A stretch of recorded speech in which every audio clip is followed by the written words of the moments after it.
Great to be back with you guys today. Thought since we're getting through graduation time, getting into summertime, we'd circle back around on a topic we've talked about in the past, which is college funding and college planning. There's really three things we want to focus on today. First one is, what type of account do we use for this? Secondly, who should own the account? And then finally, how much risk should we be taking in the account itself? So let's start out with the account type. There's lots of different things we can use for funding college, but let's talk about the most typical one since we have limited time today. Our account type is typically a couple different things. One is the old traditional custodial account. So the parent, grandparent is the custodian, the child is the owner. The great thing about custodial accounts is we have a lot of flexibility in investment choices in those custodial accounts.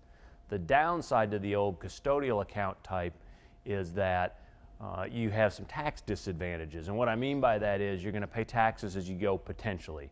If you earn enough, which is certainly the objective of any college planning account, you're going to have taxes due at the custodian level. So the parent or grandparent that is the custodian could actually have a tax bill associated with it. That's typically one of the biggest disadvantages, which is the advantage to the 529 plan account. So the 529 plan, the great part is if you use the money for college, there's all kinds of tax rules around it, but if you use it for college, the money you put in is after-tax dollars. The money we use for college, actually, the earnings can be tax-free. So there's not many things in the investment world we can say potentially can be tax-free.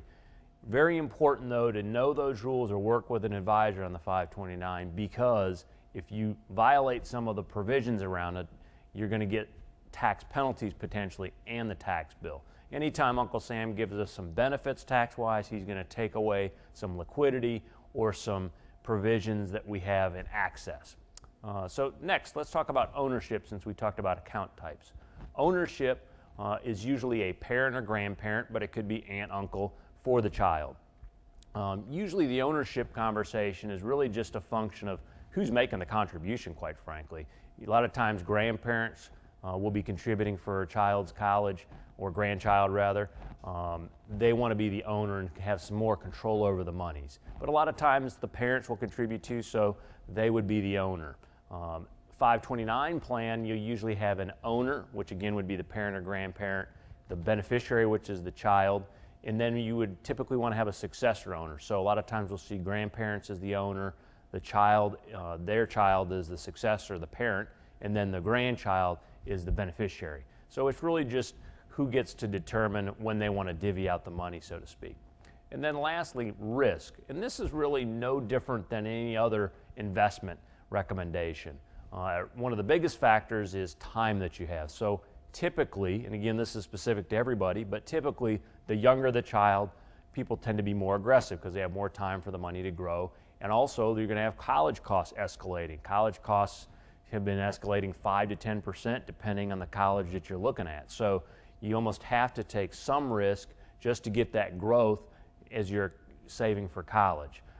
So longer term typically tend to be more aggressive. Shorter term, as you get closer to college, you tend to be more conservative. Again, I would always advocate that you do need to look at timing, but also you need to think about where are you comfortable. So even if you have a long time frame, but you're a super conservative person, you might have to ratchet back that risk just so that you're comfortable with the plan. And then the last decision, those are kind of our three questions. One of the last decisions that I'm a big one on is any objective we have, whether that's retirement, college, have a plan.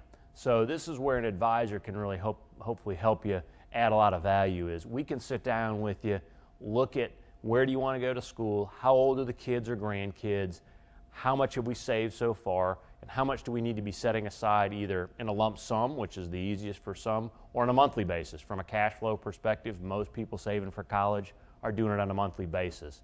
And a lot of people say, well, I don't want to know that number, it kind of scares me. But at least if you have a plan, you can work towards, hey, maybe I can only realistically cover half my college costs potentially. But at least we have a plan and we can work towards a goal and maybe start lower and then add to that each year when you get raises at work or something. So I'm always a big advocate of knowing where you're going. So hope these tips have been useful. Always feel free to call our office with any questions on the topic today or any other questions that you have, or email me on future topics you'd like to hear about. Have a great day and a good summer.